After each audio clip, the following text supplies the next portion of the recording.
کیا آپ کا بچہ کن ذہن ہے، سبق یاد نہیں ہوتا یا بھول جاتا ہے؟ تو آپ یہ عمل کر سکتے ہیں۔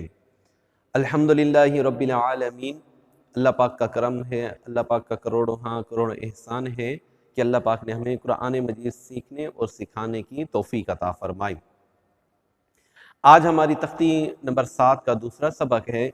تختی نمبر 7 کے پہلے سبق میں ہم نے ساکن حرف کے بارے میں پڑھا تھا، سنا تھا۔ آج ہم دوسرے قواعد تختی نمبر 7 کے حروف مدہ کے قواعد سیکھتے ہیں اور انہی کے بارے میں ہم سنتے ہیں، سمجھتے ہیں۔ اگر آپ ہمارے چینل پر نیو ہیں تو ہمارے چینل کو سبسکرائب کر دیں، اور ہمارے فیس بک چینل سے آپ دیکھ رہے ہیں تو اس کو فالو کر لیں۔ آج ہم جو بات کر رہے ہیں، اگر اس سے پہلے کہ آپ نے ویڈیو ہماری دیکھنی ہے، شروع سے آپ پڑھنا چاہ رہے ہیں تو پلے لسٹ میں آ جائیں۔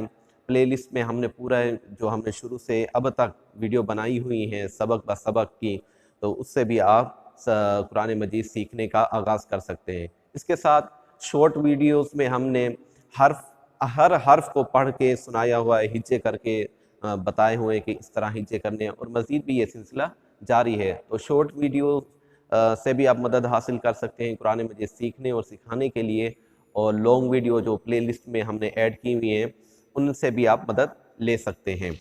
اب ہم یہ سیکھتے ہیں حروف مدہ۔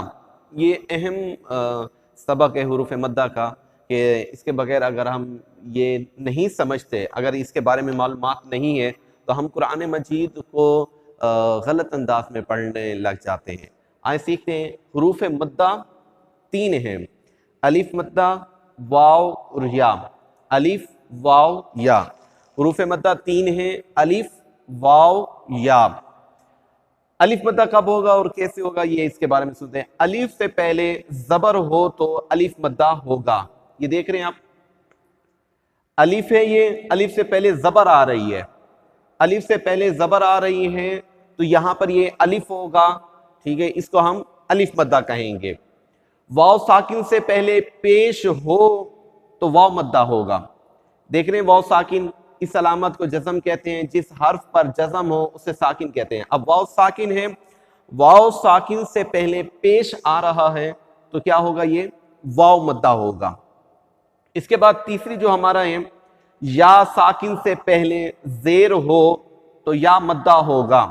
یہ دیکھیں، یا ساکن ہے، یا ساکن سے پہلے زیر آ رہی ہے تو یہ یا مدہ ہوگا۔ اب یہ الف مدہ یہ ہے، واو مدہ یہ ہے، یا مدہ یہ ہے۔ اب اس کو ہم نے کتنا کھینچ کر پڑھنا ہے، کیونکہ یہ مدہ ہے، مدہ کو کھینچ کر پڑھا جاتا ہے، تو اس کے بارے میں سنتے ہیں کہ حروف مدہ کو ایک الف یعنی 2 حرکات کے برابر کھینچ کر پڑھتے ہیں۔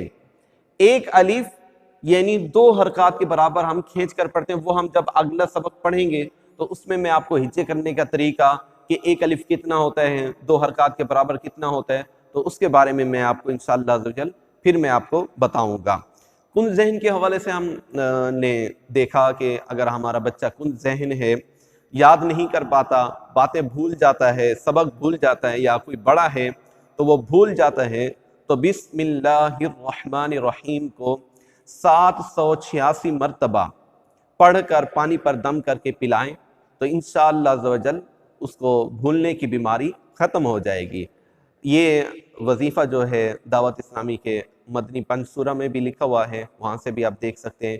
کوئی سا بھی وظیفہ کریں تو دعوت اسلامی کے جو کتب ہوتی ہیں ان سے دیکھ کر کیا کریں، تاکہ اس کے فوائد آپ کو حاصل ہوں۔ ہر ایرے غیرے نتو غیرے جیسے جو ویڈیو والے ہوتے ہیں، جیسے چینل بنائے ہوئے ہیں اور وظائف سینڈ کر رہے ہیں، تو اس طرح نہ کیا کریں، الٹا نقصان بھی ہو جاتا ہے۔ دعوت اسلامی کے الحمدللہ کئی کتب و رسائل ہیں، تو آپ ان سے بھی دیکھ سکتے ہیں، وظائف پڑھ سکتے ہیں۔ کوئی کسی بڑے کو بھی بھولنے کی بیماری ہے تو وہ بھی یہ وظیفہ پڑھ سکتا ہے، تو انشاءاللہ عزوجل بسم اللہ الرحمن الرحیم کی برکت سے وہ بھولنے کی بیماری ختم ہو جائے گی۔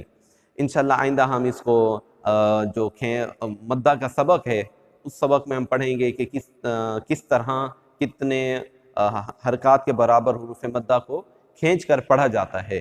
انشاءاللہ عزوجل آپ ہمارے چینل کو سبسکرائب بھی کر دیں، اگر فیس بک سے دیکھ رہے ہیں تو فالو بھی کر لیں۔ السلام علیکم ورحمۃ اللہ وبرکاتہ۔